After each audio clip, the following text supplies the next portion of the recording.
नमस्कार श्रोता बंधु चलतु आज शुणा माटी दीपर आउ एक कहानी बापा रज लेखिका संघमित्राज। जून मास खरा छुट्टी रे मो घर को आसी थाए।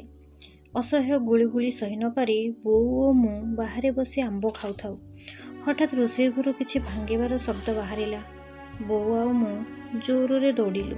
सेठाकु जाई देखु बोर आंबुल हांडीटू बापा भांगी देइचंती। घर सारा आंबुल आ भंगा हांडीर खपरा। बोर बड़ नाली आखि और बापा को करुण चाहाणी। से दिन मो बापा को देखि बुझीगली बो को मु एका डरेनी, बापा भी डरती। बो राग तमतमरे कहला, मो रोषे घरे पशिकी सब भंगारुजा कर दियो। केते दिनरू हांडीटाए रखिथिली भांगीदेल। एमिति किछि कही कही बारीपटू चलीगला। बापा पुणी घर सफारे लगी पड़े। मते कहले, गलु रे देखिबू रोषिकी कुआड़े गला से दिन लगिला बो आम घर छोट झीटी ता खेलना भांगीगला बोली रुषिछि आ मु ताकू बुझेइबाकू जाउछि।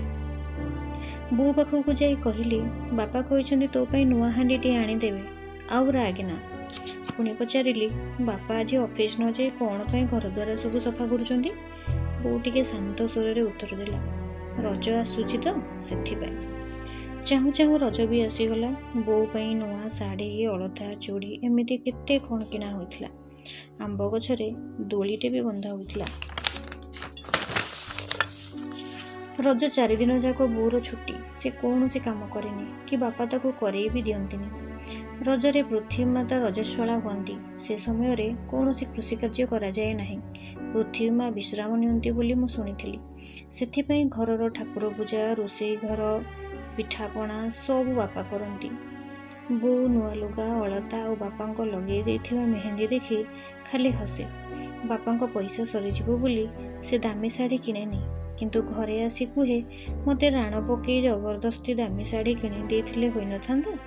बापा टिके हसी कहती, हाँ आरथर को किणी देबी। सतरे एमानकर परस्पर प्रति भल पाइबा और ऋतुमती समय रे जड़े नारी प्रति सम्मान देखिकी भगवान को मुंडियाटी मारिली। जाहेउ मते एते सुंदर परिवार रे जन्म देइछु और मो आखिरे मो बापा मो पई आदर्श और हीरो होई रहिबे। आशा करूची कहानीटी आपनको भल लागिथिबो। रहुची, नमस्कार।